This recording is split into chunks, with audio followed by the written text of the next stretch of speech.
तो मिथुन चक्रवर्ती ने अपने कैरियर में एक से बढ़कर एक भूमिकाएं निभाई हैं, पर इन्हें पुलिस ऑफिसर, सीक्रेट एजेंट या स्पेशल कमांडो शरीकी भूमिकाओं में देखने का एक अलग मजा है। इस प्रकार की भूमिकाएं इन पर खूब जचती थी। सन 1988 में इनकी एक ऐसी फिल्म आई थी जिसका नाम था कमांडो। एमआर प्रोडक्शंस के बैनर तले बनी इस फिल्म का निर्माण किया था मुशीर रियाज ने तथा इसके पटकथा लेखक व निर्देशक थे बब्बर सुभाष, जिन्होंने इस फिल्म के अलावा सन 1982 की डिस्को डांसर, 1984 की कसम पैदा करने वाले की, 1985 की एडवेंचर्स ऑफ टार्जन, 1987 की डांस जैसी अन्य लोकप्रिय फिल्मों का निर्माण और निर्देशन किया था। फिल्म कमांडो की कहानी का आइडिया दिया था मिसेस हुस्न आरा ने तथा इसके डायलॉग्स लिखे थे राही मासूम रजा ने। 2 घंटे 15 मिनट की कुल लंबाई वाली इस फिल्म को रिलीज किया गया था 17 जून 1988 को। इस फिल्म के प्रमुख और सहायक भूमिकाओं में नजर आए थे मिथुन चक्रवर्ती, मंदाकिनी, हेमंत बिरजे, किम यशपाल, शशि कपूर, अमरीश पुरी, डैनी डेंगजोंगपा, शक्ति कपूर, दलीप ताहिल, असरानी, ओम शिवपुरी, सतीश शाह आदि। इस फिल्म के गीतों में संगीत था डिस्को किंग के नाम से मशहूर बप्पी लाहिड़ी का तथा इन गीतों के बोल लिखे थे गीतकार अनजान ने। फिल्म के इन गीतों में अपनी आवाज दी थी किशोर कुमार, आशा भोसले, शैलेंद्र सिंह, विजय बेनेडिक्ट और अलीशा चिनॉय ने। फिल्म में गानों के सभी वर्जन मिलाकर कुल 6 गाने रखे गए थे, जिनके बोल थे ओ दादा, मेरा नाम जुम जुम जुम, मैंने तुझे तुझे, कमांडो कमांडो और ओ मेरे अपने ओ मेरे सपने गीत के 2 वर्जन। चलिए अब जानते हैं इस फिल्म से जुड़े हुए 15 खास unknown facts. Fact number 1, film commando साल 1988 के सर्वाधिक कमाई करने वाली फिल्मों के 28वें पायदान पर रही थी। इसका कुल बजट था लगभग 1 करोड़ रुपए और इसने बॉक्स ऑफिस पर 1 करोड़ 50 लाख रुपए की कमाई की थी। फिल्म की बजट और कलेक्शन को देखते हुए इसे एक बिलो एवरेज फिल्म कहा गया था। अगर बात करें इस साल के 3 सर्वाधिक कमाऊ फिल्मों की, तो पहले स्थान पर रही फिल्म तेजाब, जिसने 8 करोड़ रुपए की कमाई की और ब्लॉकबस्टर साबित हुई। दूसरे स्थान पर रही फिल्म शहंशाह, जिसने 6 करोड़ 50 लाख रुपए की कमाई की और सेमी हिट साबित हुई, तथा तीसरे स्थान पर रही फिल्म पाप की दुनिया, जिसने 4 करोड़ 50 लाख रुपए कमाए और सुपरहिट रही। फैक्ट नंबर 2, कमांडो नाम से समय दर समय बॉलीवुड के साथ साथ हॉलीवुड में भी फिल्में बनती रही हैं। ये फिल्में हैं सन 1985 में आई अर्नोल्ड श्वार्ज़नेगर की हॉलीवुड फिल्म कमांडो तथा 2013, 2017 और 2019 में आई विद्युत जामवाल की कमांडो फिल्म सीरीज की 3 फिल्में। अगर आपने इन सभी फिल्मों को देख रखा होगा तो इस बात से अवश्य अवगत होंगे कि इनकी कहानियों में कोई भी समानताएं नहीं है, परंतु सन 1988 की कमांडो और 2013 की कमांडो में एक दृश्य बिल्कुल एक जैसा प्रतीत होता है, जहां पर फिल्म के नायक और नायिका गुंडों से बचने के लिए जंगल में शरण लेने को मजबूर हो जाते हैं। फैक्ट नंबर 3, फिल्म कमांडो का वो दृश्य तो आपको याद ही होगा जहां पर मिथुन और मंदाकिनी गुंडों से बचते हुए बॉर्डर क्रॉस कर जाते हैं और गाड़ी की तलाश में सतीश शाह से मिलते हैं, जिनके पास एक बेहद ही करामती कार होती है। सतीश शाह ने एक ऐसे व्यक्ति की भूमिका निभाई है जो भारतीय संगीत का दीवाना है, खास करके किशोरदा और आशा भोसले के गीतों का।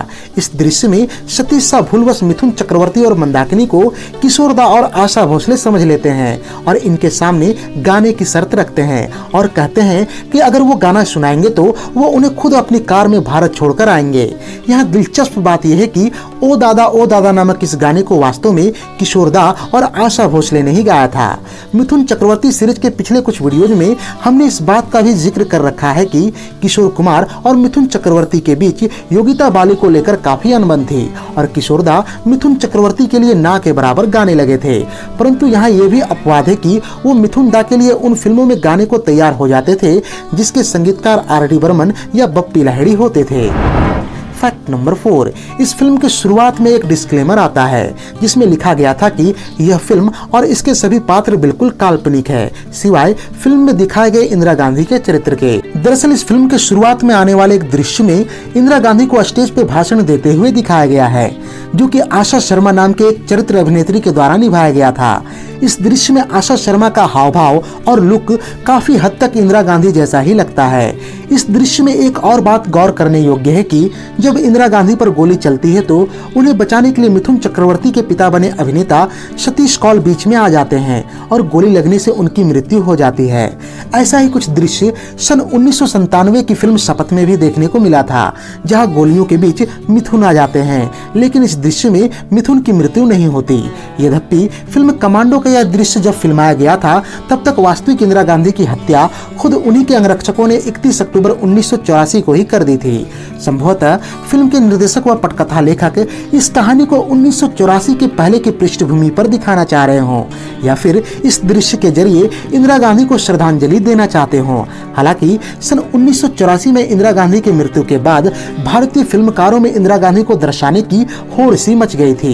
इस दौरान रिलीज हुई कई फिल्मों में इंदिरा गांधी को श्रद्धांजलि के अलावा उनसे मिलते जुलते हुए कई दृश्य रखे गए थे। इन फिल्मों में शामिल रही 1985 की लवर बॉय, 1986 की जुम्बिश और 1985 की कमांडो आदि। फैक्ट नंबर 5, फिल्म में सहायक अभिनेता और अभिनेत्री के तौर पर दिखे थे हेमंत बिरजे और किम यशपाल। ये दोनों इससे पहले निर्देशक बी सुभाष की फिल्मों में मुख्य भूमिका निभा चुके थे। जहां सन 1982 की फिल्म डिस्को डांसर की मुख्य अभिनेत्री किम यशपाल थी, वहीं सन 1985 की फिल्म टार्जन के मुख्य नायक हेमंत बिरजे थे। फिल्म कमांडो के एक दृश्य में हेमंत बिरजे और मिथुन चक्रवर्ती के बीच एक फाइट सीक्वेंस रखा गया था। अगर आपको वो दृश्य याद हो तो उस दृश्य में हेमंत बिरजे मिथुन चक्रवर्ती से हार जाते हैं, जो कि कहानी की मांग थी। परंतु यह दृश्य बड़ा ही हास्यास्पद जान पड़ता है, क्योंकि इसमें एक बार भी मिथुन को मार खाते या जमीन पर गिरते हुए नहीं दिखाया जाता। पर आप ही सोचे कि मिथुन की फाइट एक टार्जन सरीखे दिलडॉल वाले व्यक्ति यानी कि हेमंत बिरजे के साथ हो रही थी, और क्या ये संभव है कि वो एक भी बार मार नहीं खाते? ऐसा ही दृश्य कई बार फिल्म के शारीरिक रूप से कमजोर खलनायकों के साथ भी दिखाया जाता रहा है, जहां पर कई बार खलनायक हीरो पर भी भारी पड़ जाते हैं। खैर, बात जो भी हो, पर इस फिल्म में हेमंत बिरजे और किम यशपाल को केवल शो पीस की तरह ही प्रयोग किया गया था। फैक्ट नंबर 6, इस फिल्म के स्टार कास्ट बी सुभाष ने कमोबेश 1987 में रिलीज अपनी फिल्म डांस के जैसा ही रखा था। अगर दोनों के स्टार कास्ट पर गौर करें तो कई कलाकार कॉमन नजर आते हैं, जैसे कि मिथुन चक्रवर्ती, मंदाकिनी, अमरीश पुरी, शक्ति कपूर, ओम शिवपुरी, दलीप ताहिल, सतीश कौल, सरला योगलेकर, माणिक ईरानी आदि। यहाँ तक दोनों फिल्मों के संगीतकार, सिनेमेटोग्राफर, डायलॉग राइटर आदि भी एक ही थे। यहाँ एक दिलचस्प बात यह भी देखने को मिलती है कि दोनों ही फिल्मों में मिथुन के माता पिता की भूमिका सतीश कौल और सरला योगलेकर ने ही निभाया था। दरअसल बब्बर सुभाष की पिछली फिल्म डांस के दौरान अभिनेत्री स्मिता पाटिल की आकस्मिक मृत्यु हो गई, जिसके चलते फिल्म में उन पर फिल्माए जाने वाले एक गीत जूबी जूबी को सरला योगलेकर पर फिल्माना पड़ा। सरला आखिरी समय पर फिल्म में काम करने को तैयार हुई थी। उनके काम से खुश होकर बब्बर सुभाष ने एक बार फिर फिल्म कमांडो में उन्हें काम करने का मौका दिया था। फैक्ट नंबर 7, फिल्म कमांडो 2 अमेरिकी फिल्मों सन 1968 की वेयर ईगल्स डेयर तथा 1985 की अमेरिकन निंजा से प्रभावित नजर आती है।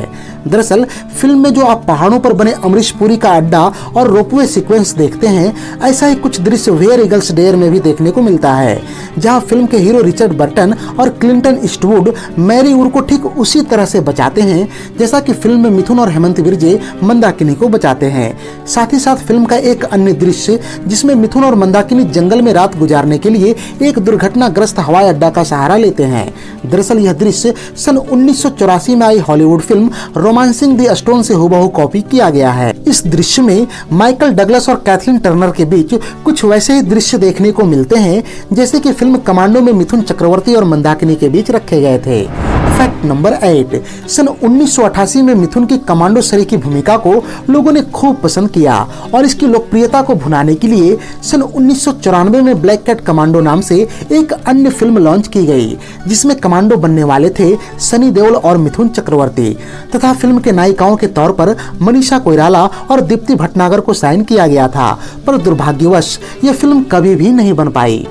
फैक्ट नंबर 9, फिल्म कमांडो को निर्देशक बी सुभाष ने एक अंतर्राष्ट्रीय फ्लेवर देने की कोशिश की थी, जैसे कि फिल्म में अमरीश पुरी ने मार्सलोनी नामक एक खलनायक की भूमिका निभाई थी, जो कि नाम, वेशभूषा और बोलने के लहजे से एक जर्मन जान पड़ता है। इसके अलावा डैनी ने निंजा नामक एक खलनायक का किरदार निभाया था, जो कि मार्शल आर्ट का एक्सपर्ट था और उसे फिल्म में अमरीश पुरी जापानी कहकर संबोधित करते हैं। इसके अलावा टॉम ऑल्टर और बॉब क्रिस्टो को भी फिल्म में इसी मंशा से कास्ट किया गया था। फैक्ट नंबर 10, फिल्म कमांडो के प्रोड्यूसर थे मुशीर रियाज अर्थात मुशीर आलम और मोहम्मद रियाज। इन दोनों ने भारतीय फिल्म उद्योग में अपना अहम योगदान देते हुए कई बेहतरीन फिल्मों का निर्माण किया था, जिनमें शामिल हैं सन 1976 की महबूबा, 1982 की राजपूत और शक्ति, 1988 की कमांडो, 1991 की अकेला, 1997 की विरासत आदि। इसी दौरान इन्होंने सनी देओल को लेकर सन 1985 में जबरदस्त और 1986 में समुंदर बनाई। इन दोनों ही फिल्मों में इन्होंने काफी पैसा लगाया था, पर दुर्भाग्य से दोनों फिल्में नहीं चली। परिणाम स्वरूप इन्हें भारी आर्थिक नुकसान हुआ। ऐसे में मुशीर रियाज ने हारकर मिथुन चक्रवर्ती की शरण ली, क्योंकि ये मिथुन के कैरियर का पीक पॉइंट था। ये बात अलग है कि कमांडो ने भी कोई खास प्रदर्शन नहीं किया और डिस्को डांसर या डांस से आधा कलेक्शन भी नहीं किया। इसके बाद मुशीर रियाज लगातार 15 वर्ष तक व्यावसायिक रूप से कोई सफल फिल्म नहीं दे पाए। आखिरकार सन 1997 में उन्हें फिल्म विरासत के रूप में एक सफलता हासिल हुई। फैक्ट नंबर 11, फिल्म कमांडो वो आखिरी फिल्म थी जहां किम यशपाल और डैनी डेंजोंगपा नजर आए थे। ये बात अलग है कि दोनों का फिल्म में कोई भी दृश्य एक साथ नहीं था। गौरतलब है कि दोनों लगभग 6 वर्षों तक रिलेशन में रहे थे और किम यशपाल को फिल्मों में लाने का श्रेय काफी हद तक डैनी डेंजोंगपा को ही जाता है। यहाँ यह जानना भी दिलचस्प है कि सन 1982 की फिल्म डिस्को डांसर में प्रमुख नायिका बनने के 6 साल बाद एक बार फिर से किम यशपाल ने इस फिल्म के जरिए बब्बर सुभाष की फिल्मों में वापसी की थी और इसमें सहायक अभिनेत्री की भूमिका निभाई। ये फिल्म किम यशपाल के कैरियर की आखिरी बड़ी फिल्म साबित हुई। इसके बाद उन्हें फिल्मों में अक्सर डांसर के रूप में ही देखा गया। फैक्ट नंबर 12, सन 1988 में मिथुन चक्रवर्ती और मंदाकिनी की जोड़ी की ये तीसरी फिल्म रही, जिनमें से 2 फिल्मों जीते हैं शान से और कमांडो में ये दोनों नायक नायिका के रूप में नजर आए। वहीं तीसरी फिल्म अग्नि में दोनों ने भाई बहन की भूमिका निभाई थी। इस तरह से ये दोनों उन फिल्मी जोड़ों में भी शामिल हो गए जिन्होंने एक ही साल में नायक नायिका और भाई बहन का किरदार निभाया था। फैक्ट नंबर 13, फिल्म कमांडो के निर्देशक बब्बर सुभाष ने मिथुन चक्रवर्ती के साथ कई सफल फिल्मों में काम किया, जिनमें डिस्को डांसर, डांस और कसम पैदा करने वाले की जैसी फिल्में शामिल थी। फिल्म आंधी तूफान के बाद ये उनकी दूसरी फिल्म रही जो बब्बर सुभाष ने निर्देशित तो की थी, पर इसका निर्माण किसी और ने किया था। पर इस फिल्म के बाद बब्बर सुभाष का खराब समय शुरू हो गया और उनकी अगली सारी फिल्में फ्लॉप रहीं। मिथुन और बब्बर सुभाष की जोड़ी ने इसके बाद किसी भी फिल्म में अपना करिश्मा नहीं दिखाया। फैक्ट नंबर 14, फिल्म का कैमरा वर्क किया था प्रसिद्ध सिनेमेटोग्राफर राधु कर्माकर ने, जिन्हें अक्सर राज कपूर का कैमरामैन समझा जाता था। राधु कर्माकर बताते हैं कि उन्होंने अपने कैरियर की आधी से ज्यादा फिल्में राज कपूर और बब्बर सुभाष के साथ की हैं। वो आगे बताते हैं कि दोनों ही निर्देशकों की तासीर बिल्कुल अलग थी। उनका सिनेमा एकदम जुदा था, पर इन्हीं दोनों के साथ काम करके उन्हें सबसे ज्यादा खुशी मिलती थी। फैक्ट नंबर 15, फिल्म में प्रवीण कुमार सोपती ने भी अमरीश पुरी के बॉडीगार्ड की एक छोटी सी भूमिका निभाई थी। अगर आप इस वक्त भी इस नाम से अनभिज्ञ हैं तो आपको बता दूं कि इसी साल प्रवीण कुमार ने B.R. चोपड़ा की महाभारत में भीम की भूमिका निभाई थी। दरअसल 6 फीट 9 इंच की लंबाई वाले प्रवीण कुमार एक एथलीट भी रह चुके हैं, जिसमें इन्होंने डिस्कस थ्रो और हैमर थ्रो के लिए 2 गोल्ड, 2 सिल्वर और 1 ब्रॉन्ज मेडल भी जीता था। प्रवीण कुमार ने लगभग 50 फिल्मों में ऐसे ही छोटी मोटी भूमिकाएं निभाई हैं। महाभारत के अलावा फिल्म शहंशाह में इनकी मुख्तार सिंह की भूमिका सबसे यादगार रही। तो ये थी सन 1988 में आई मिथुन चक्रवर्ती की लोकप्रिय फिल्म कमांडो पर हमारी एक विशेष प्रस्तुति। उम्मीद है कि यह वीडियो आपको बेहद ही पसंद आई होगी। अगर यह वीडियो पसंद आई हो तो इसे लाइक और शेयर करें तथा ऐसे ही दिलचस्प वीडियोस की नोटिफिकेशन पाने के लिए चैनल को सब्सक्राइब करके बेल आइकन में ऑल का बटन दबा दें। धन्यवाद।